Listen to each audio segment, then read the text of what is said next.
Jake, quick question. Have you ever been in a conversation and you know what to say in English, but your brain just stops working? Oh, all the time. It's like my brain just shuts down, and suddenly I forget how to speak any language. I just stand there like, yeah, nice weather? Yes. And then 5 minutes later, you think of the perfect response, but it's way too late. Oh, yeah.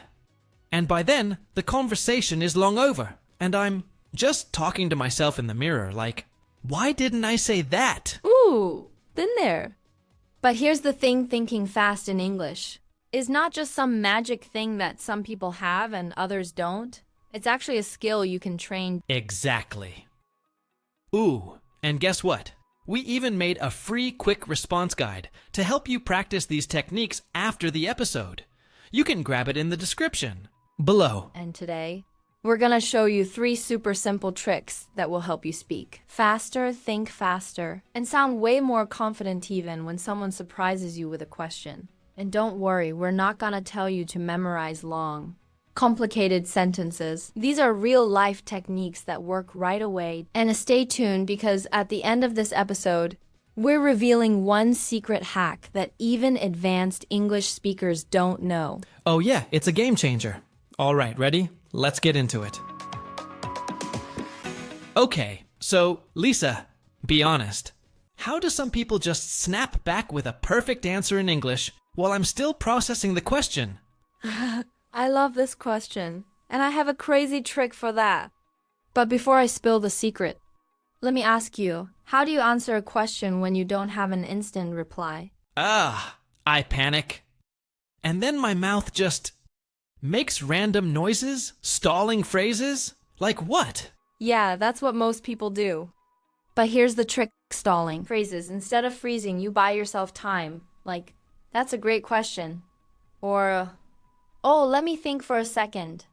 That way your brain has extra time to catch up. Sneaky. So instead of saying nothing, I can just go, that's an interesting question. And then, boom, I sound smart. Exactly. And in just a minute, I'll tell you how native speakers do this naturally without even realizing it. Oh, now I need to know. But wait, what if I still feel stuck? That's where chunking comes in. Instead of trying to say a long, complicated sentence, you break it into small, easy pieces. Okay, example? All right, let's say someone asks, "What's your dream job?" Instead of struggling, start with, "Well, I've always loved." And let your brain fill in the rest naturally. Oh, so I don't have to have the whole sentence ready. I just start, and my brain catches up. Yep. And later in this episode, we're gonna do a rapid-fire challenge to test this skill. So get ready. Oh boy. Okay. Hit me with one more trick before that, huh? Alright, this one is super powerful. It's called pattern training. Instead of trying to create a sentence from scratch every time you use patterns you already know. Explain. Okay, let's say someone asks, "What do you think about this movie?" Instead of starting from 0, you can use a simple pattern like, "To be honest, I think." Or, "I feel like it was." So I'm not making up a sentence. I'm just plugging words into a pre-made structure. Exactly. And we're going to give you 5 powerful sentence patterns to steal at the end of this episode, so stay tuned. Remember, if you want to have a PDF of the words that we use in our conversation, just write down the PDF in the comment, and then we will pin it. That was such a fun topic. And seriously, if you start using those stalling phrases and sentence patterns, you're gonna sound so much more confident in English. Yeah, I love that. But now let's switch things up. Imagine this. You're at a shopping mall with a friend, and suddenly you need to ask for help in English. And what if you want to negotiate a price or return something? Ooh, good one. How do you ask for a different size? What do you say if a store employee is talking way too fast? Don't worry, we're about to cover all of that. And at the end of this conversation, we've got a fun surprise for you guys. So keep listening until the end. Okay, Lisa, explain something to me. How do people shop for hours? Oh, come on. We've only been here, what, an hour? 2 max? I feel like we've been here for years. 2 hours? I swear my legs are about to fall off. Okay, let's take a break. But first, I need to ask for a different size for this jacket. Uh-oh. English time. What do you say? Super easy. Just walk up to an employee and say, "Excuse me, do you have this in a larger size?" Oh, nice. So if I need a smaller size, I just say, "Do you have this in a smaller size?" Exactly. And in a few minutes, I'll share a trick for asking about discounts without sounding rude. Oh, I need that. But okay, imagine this. What if the store employee talks too fast? Oh, that happens all the time. But no stress, just say, "Sorry, could you say that again a little slower?" Or, "I didn't catch that. Can you repeat it?" Oh, nice. That's a good one. No. Just say, "What does that mean?" Or, "Could you explain that in a different way?" Oh, that's smart. Instead of pretending to understand, just ask. Exactly. And actually, at the end of this episode, we're sharing 5 must-know shopping phrases. So stick around. Okay, here's a situation. I bought a t-shirt last week, but I don't like it. How do I return it without making it awkward? Oh, returning stuff can feel weird, right? But don't worry. Just walk up to the counter and say, "Hi, I'd like to return this. I have the receipt." Easy. What if I just want to exchange it for a different color? Say, "Hi, can I exchange this for a different color?" Okay, I like this. Oh, but what about asking for a discount?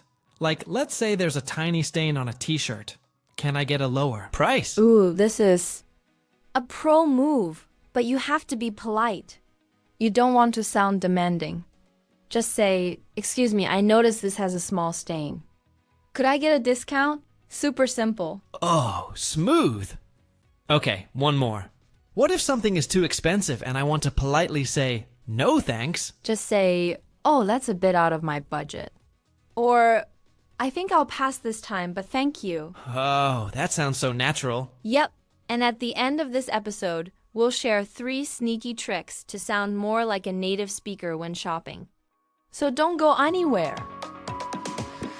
Here are 5 bonus words to help you sound even more fluent while shopping. Out of stock. When a store doesn't have something, you can say, for example, "Sorry, this jacket is out of stock." The second one is on sale. When something has a discount, you can use it like, "Is this on sale today?" Here is another one which is more natural and more native. Fitting room. Where you try on clothes in a store, you can say, for example, "Excuse. Where is the fitting room?" Receipt. The paper proof that you bought something. Example, "I'd like to return this. I have the receipt." Final sale. No refunds or exchanges allowed. Example, "This item is final sale." And Guess what? We have a quiz at the end to test if you remember them. Your turn. You can pause the video and answer them for yourself. Or even you can answer them in the comments section. We will be happy to hear from you. Asterisk, so here are the questions. 1. Have you ever had a funny or awkward experience shopping in English? Share in the comments. 2. What's one phrase from today's episode that you'll use next time you go shopping? Drop your answers below. I read every comment. And remember, learning English is a journey. The more you practice, the faster and more confident you'll become. If you found this episode helpful, hit that like button and subscribe so you never miss an episode. And next time, we're diving into how to sound more like a native speaker in everyday conversations. See you then.